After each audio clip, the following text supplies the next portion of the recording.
Assalamualaikum teman-teman.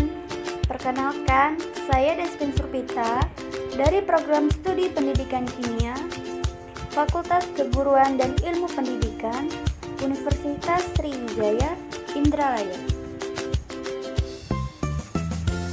Video ini dibuat untuk memenuhi tugas mata kuliah Media Pembelajaran Kimia dengan dosen pengampu Dr. Hartono MA dan Profesor Dr. Fuad Ar-Rahman MPD. Baiklah, langsung saja masuk ke materi. Pada kesempatan ini, saya akan menjelaskan perbedaan larutan elektrolit dan non-elektrolit. Jadi, larutan elektrolit ini dibedakan menjadi dua, yaitu larutan elektrolit kuat dan larutan elektrolit lemah. Apa sih larutan elektrolit kuat itu? Jadi, larutan elektrolit kuat itu merupakan larutan yang dapat menghantarkan arus listrik. Mengapa demikian? Karena larutan elektrolit kuat dapat terionisasi secara sempurna. Contohnya itu adalah garam, asam kuat, dan basa kuat. Garam, asam kuat, dan basa kuat ini merupakan senyawa ionik yang memiliki kutub positif dan kutub negatif. Selain itu, garam, asam kuat, dan basa kuat ini memiliki daya tarik yang relatif tinggi. Maka, jika direaksikan akan terionisasi secara sempurna menjadi ion positif dan juga ion negatif. Kita misalkan saja garam, yaitu NaCl, di mana jika NaCl ini direaksikan, maka akan terionisasi menjadi Na+ ditambah Cl-. Jadi, dapat disimpulkan bahwa yang merupakan larutan elektrolit kuat adalah larutan yang jika diuji nyala lampunya akan terang dan juga banyak gelembung gas di dalamnya.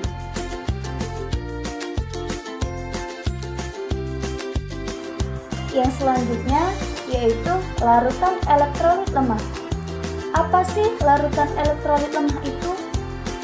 Jadi, larutan elektrolit lemah merupakan larutan yang dapat menghantarkan arus listrik, namun tak sebesar elektrolit kuat. Mengapa demikian? Karena hanya dapat terionisasi sebagian saja. Contohnya itu adalah asam lemah dan basa lemah. Sama halnya seperti asam kuat, basa kuat, dan garam, asam lemah dan basa lemah juga termasuk senyawa ionik yang memiliki kutub positif dan kutub negatif. Namun, daya tariknya itu relatif lebih kecil atau tak sebesar elektrolit kuat. Sehingga, jika direaksikan akan terionisasi sebagian menjadi ion positif dan juga ion negatif. Kita misalkan saja asam lemah, yaitu asam sianida.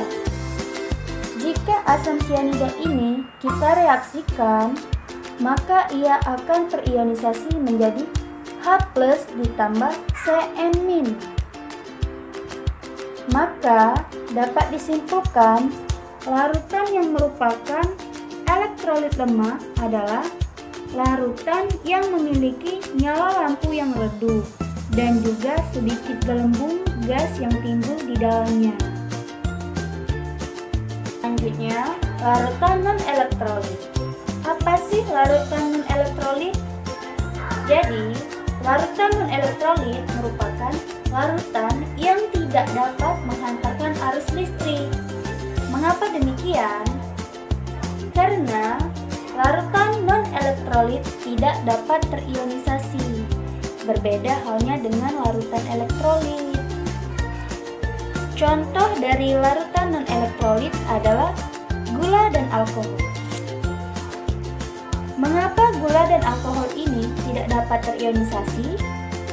Karena gula dan alkohol merupakan senyawa kovalen yang tidak memiliki kutub positif dan juga kutub negatif.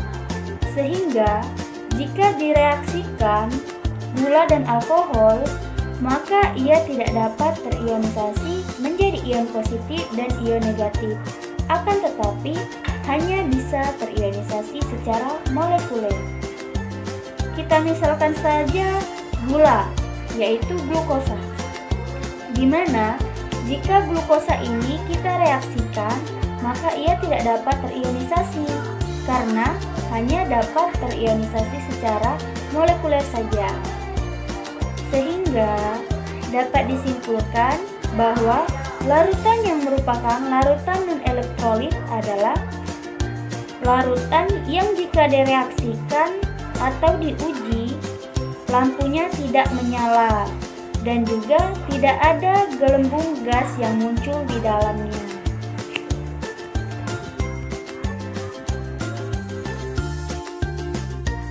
Berikut ini contoh gambar elektrolit kuat, elektrolit lemah, dan non-elektrolit.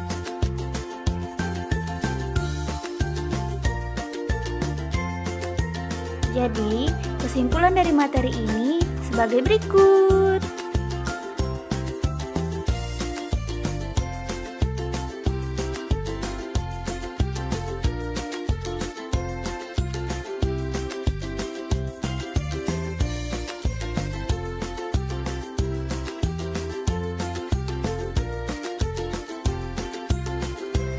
Sekian materi dari saya, lebih dan kurang saya mohon maaf. Saya akhiri dengan wassalamualaikum warahmatullahi wabarakatuh.